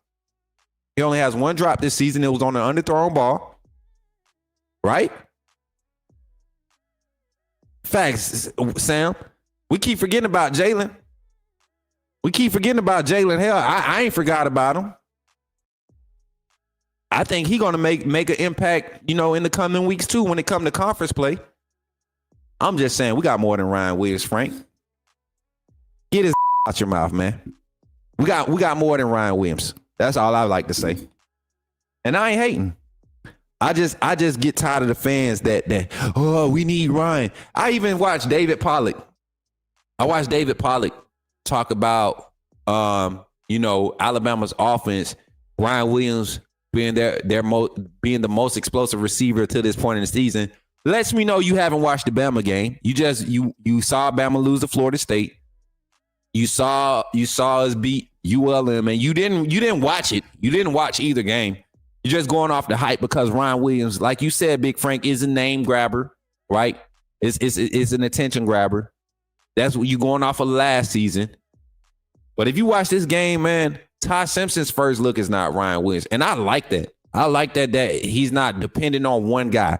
I like the fact that he has the same amount of confidence across the board when it comes to his receivers. And it showcases in the offense. That's why you see guys running better routes. That's why you see guys committing in the run game, blocking, right? Committing to blocking. Big Frank, the phone line is open. You doing all this typing.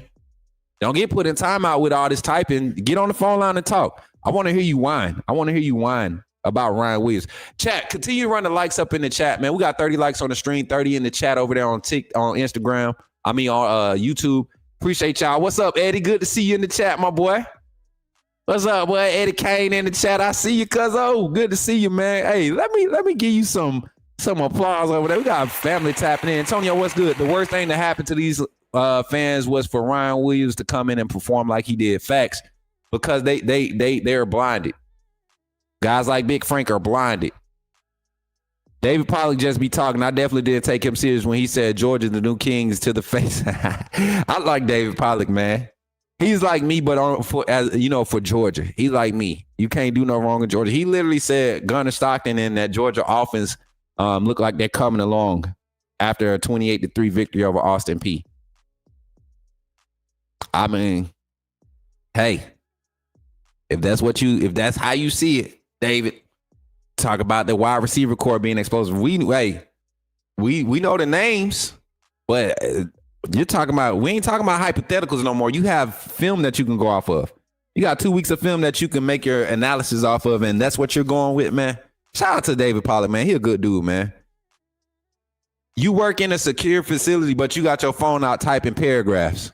Lord have mercy. Make it make sense, Big Frank. Just so you know, I'm a former top secret security clearance holder for the United States Army. I know about secure facilities and stuff and having phone usage, especially as an IT specialist. So I'm just saying, if you work with Big Frank, the Bama fan, and you see this show, you on the computer.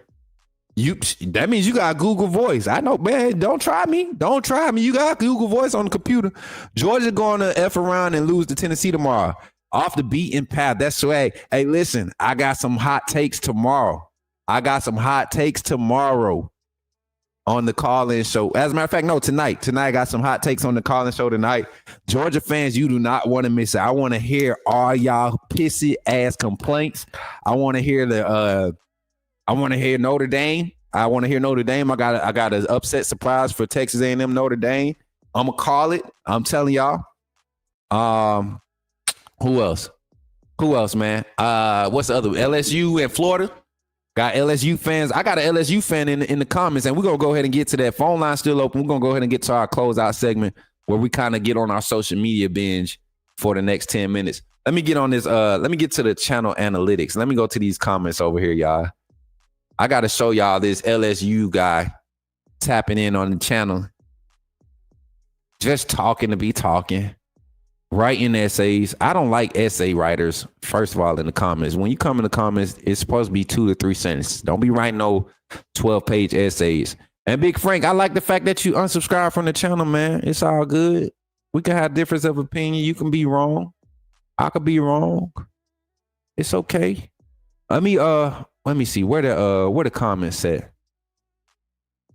Where the comments at? Here we go. Publish. Nah, I want the responded ones.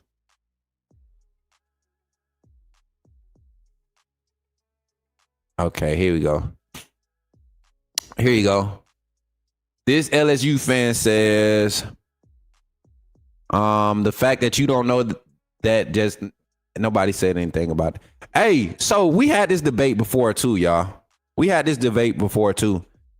don't think people realize the type of talent Coach Saban had on his roster coming into 2007 season. Everybody talks about the year before, the losing season, coming off the losing season. Well, he went from a losing season to a 500 season and then turned that season into, added, 4 more wins the next year? 2008. So for everybody that's kind of like trying to talk about Coach Saban had so much better talent, you got to remember 2008, his freshman class, they weren't like the primary contributors to that 08 season. I need everybody to remember that. That 2008 season was not Greg McElroy's first year as a starter. That was still John Parker Wilson. Right? And you still watch this team go through some growing pains in Coach Saban's second season as the coach. On a winning season. They went through a lot of growing pains. That was that same year. Won a close game against Tennessee. We played a lot of close games in Coach Saban's second year. Got to give it time to buy into the process. But this guy talking about let me see the comment where he really got my attention. He said, what that has to do with, once again, you are denying the fact that Bama's not a good team. They got exposed badly already by a team that's winning about 7 to 8 games in a pretty bad ACC conference this year. He's talking about Florida State.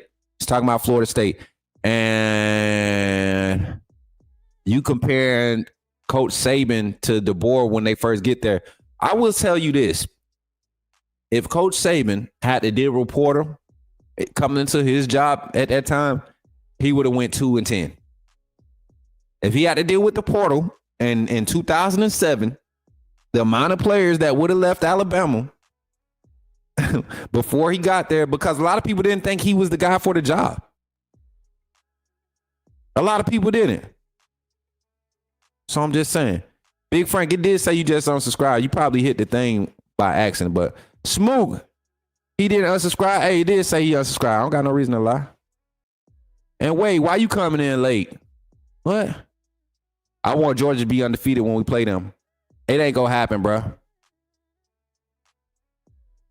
It ain't gonna happen. Georgia, I don't think Georgia's gonna be undefeated when we go into town. But yeah, this LSU fan, man, I can't wait for them to play Florida tomorrow. I think that's gonna be a huge matchup. LSU fans are drinking this Kool-Aid about them being one of the top 3 teams in the country. You are to this point. You did absolutely exactly what you were supposed to. Clemson hasn't been doing it. So Clemson barely beating Troy last week does not allow us to say, dang, LSU is good. What it does help us say Clemson looks very bad. Clemson looked very bad against Troy. That's what it helped us do. And then LSU, y'all came out slow against, man, we'll talk about it tonight. We'll talk about it. But what time is it? All right, we at the 140 mark. Coach, you calling on an upset tomorrow? Balls over dogs? I think it's gonna be a tough game for Tennessee. I truly, this is no Georgia. Hey, I'm gonna say this and then we're gonna talk about it later on. I truly think Georgia's gonna struggle in this game. And if it come down to the quarterback making it play or taking a chance, it's going to be Joy. But I think Georgia's defense will capitalize on his type of chance, him taking chances, right? This is a guy that don't care about throwing the ball. He's going to sling it. I don't think you're going to see any dialing back or any sort from Joey. But I think where Gunnar Stockton will help is if he does not turn the ball over. If he can hit 2 or 3 big plays in this game, I think that changes it. It's not a blowout, but I think that's what gets Georgia to win. Tennessee's defense looks a lot better than expected. They've reloaded up front. Syracuse was their only real test. I don't think Syracuse offensive line is the caliber of Georgia's offensive line, but Georgia is still shuffling guys across the front. They didn't look good against Austin Peay. Austin Peay was able to get pressure on their quarterback. The secondary of Austin Peay was in making it hard for Georgia to complete passes. So I don't know, man. Tennessee has it set up to pull off an upset tomorrow, but I think if Tennessee beats Georgia tomorrow, this is my thoughts. If Tennessee beats Georgia tomorrow, Georgia has the bye week before they see us. We're in for a freaking doozy of a game, but I think that's the setup for Alabama to come in and really dismantle Georgia. I think we're skill set wise, we're more equipped than Tennessee, and if Tennessee can pull out a tough one against Georgia, I feel like Alabama's our makeup. No matter what we look like coming out of ULM, Florida State, Wisconsin game finished, I think our makeup, we can utilize a lot of systematic things from Tennessee if they find a way to win. And if they find the advantage in the offensive side of the ball, that's it for Georgia. Georgia's offense is not prepared to put up 60 points. Georgia's offense is not prepared to put up 30 points a game. Come on. And there's not many teams that's going to win by scoring 28 or less in the SEC. Georgia's defense is not there. So I'm just looking at it right now from an unbiased standpoint. I think Georgia will have to get a big play, maybe 3 big plays from Gunnar Stockton. Tennessee's defense is going to step up to force them to make him make the plays. If he can't make the plays, I got Tennessee winning. I got Tennessee winning for the upset. I'm going to call it. Not necessarily big, Frank. It won't serve us better. I want to see Georgia come in. If we're able to be the second team to put Georgia out the way, that's one less matchup that we have to hold against at the end of the season. That's one less matchup to compare. We beat Georgia in the first half of the season while they were ranked.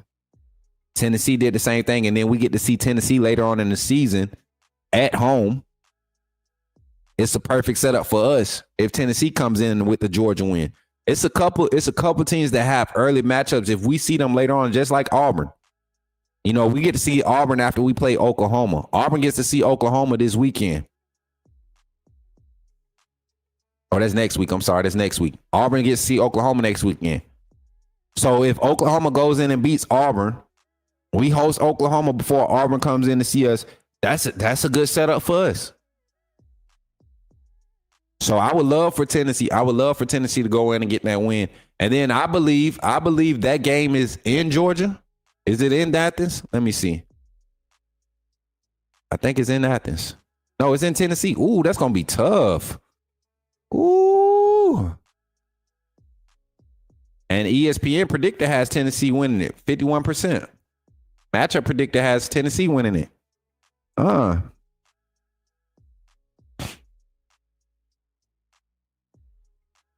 That's what I said, Jordan. I don't think either offense is equipped to put up 30 points, 35 points. You got to think, Alabama's offense averaged 33 points last year, and we struggled. And some of these games that we put up those big numbers were against Georgia defense, against Vanderbilt defense, against LSU. We put up numbers at Texas. No, we didn't play A&M last year. I'm tripping. We put up big numbers against these teams. So trend-wise, I think we're in a good spot. Chat, what's good, man? Good to see you. Coach Smook, do you see the Vols beating UGA? I swear we was just talking about that. Yeah, man. I think Tennessee can pull it off. Them hosting it at home, that crowd going to be rocking, man. Georgia's offense is not explosive. Now, if Georgia come out and hit some early explosive plays and get Tennessee off they rockers early, like I said, and Jordan just said in the chat, I don't think Tennessee can come back from behind if Georgia jump out to like a 2-possession lead early in the game. And Georgia can't let Tennessee get out to a 2-possession lead late. They don't have a quick fire offense. I think Tennessee will take some chances. Joey, especially in the pass game, will take some chances. Florida and LSU, that's another big one I'm excited to see. Like I said, I got LSU fans drinking the Kool-Aid, man. If they were playing in Gainesville, I have a little bit more confidence in Florida. I just think right now with the problems that they have, and I expected Florida to be a very good team this season. You know, I didn't expect them to have the issues that they're having on defense, and offensively they sputtered, you know, against USF. DJ Lagway trying to make extra plays. I don't see him. I didn't see him playing in phase a lot. So Florida LSU going to be an interesting one to watch. And we're going to talk about all these tonight, man. I'm just using this to close out. We got a little closeout time. So Florida LSU tomorrow is going to be a big one. Miami USF. That's one that I'm going to be dialed in closely. Dialed into Miami USF. Yes. Y'all hear me saying the ACC team versus American Conference team. And I think this USF team might be the Boise State of last year, but they're a lot more legit than Boise was. They're not a one-trick pony like Boise and Arizona State. I think this USF team, I said it last year, the first year when they gave us the run for our money in this monsoon, you know, I gave a lot of credit due to just the defense flying around. They take advantage of the climate, of the circumstances, right? But that USF team is good. And Carson Beck, those guys have yet to be challenged truly. I think they got Notre Dame early in the season. They won by 3. They didn't look dominant in that game, right? And Miami's defensive front looked good against a Notre Dame offensive line that's, you know, regrouping, right? They went against Bethune-Cookman and beat them 45-3, right? A lot of they started set in the the third quarter. But then this USF team, you're going to have to play these guys. You're going to have to play these guys, and then you got to follow that up. You got Florida. Miami has Florida after this, and Florida State. They got a 3-game slate against the state of Florida, and I don't know, man. If I had to take my choosers right now, I'm taking USF. I got them for the upset. I got them for the upset tomorrow. I think Bonner's going to do a lot of special things to make that game a good one. Alex G, you better talk about him. Bama needs to play a physical game on tomorrow. It's going to be even more physical in Athens. Man, listen, I think we handled the opponent in front of us. I don't care. See, I'm not gonna buy the hype about Georgia being a physical defense or none of that. Physical run game, none of that. I haven't seen it. I have not seen it. I just saw Austin Peay literally look like a team that if they had any explosive weapons on offense, they would have been in that game. Like for real, the whole game. They got Georgia off schedule the whole game defensively. So if our guys just show up and tackle, I think we're in a good spot. Hey, I appreciate y'all, man. We're going to talk about the rest of these games later on tonight, man. Before we get out of here, man, y'all make sure y'all take an opportunity to become a member of the AAA family. Check it out, and then when we get back, we're going to close the show out. Glad you chose to stop by the channel today. Just wanted to give you an opportunity to really become a part of this community here at the Coach Smook Network. We like to call ourselves the AAA family. The AAA stands for authenticity above all. We just want to give you an opportunity to become a part of this community because we're growing and we're doing something special here as a fan base, not just for Alabama, but the fan community as a whole. We're creating an environment where it's safe to be yourself, be authentic, and meet people who share the same passion you share, whether it's for the same team or not. You can do this by becoming a member of the AAA family. You simply start by just clicking the link provided to you by one of the moderators in the chat, or it'll be pinned to the top of the chat. Click that link. It'll bring you to my homepage. When you get to my homepage, make sure you hit the notification button and turn on all notifications. Understand that there are multiple ways to support the channel, and each level has its perks. You can go through and read each perk. As we continue to grow, new perks will be added to each level. One thing we would like to highlight that all AAA members are greatly appreciated. It does not go unnoticed that you have taken time and hard-earned money to support this channel. Once you join, YouTube is going to ask for some payment information, and make sure you monitor your subscription dates. Also, if you really want to get interactive with the community and find out what's going on, think about joining our Discord family. This is where you can get into all the fan talk of the community. And also, there are networking opportunities. please be mindful that there are rules and that we expect everyone to treat everyone with respect. Also, if you're looking to partner with Coach Smook Network or sponsor, please hit us up at coachsmooknetwork@gmail.com and our staff will get back to you in a timely manner. I'm your boy, Coach Smook of the Coach Smook Network, and I thank you for supporting this channel.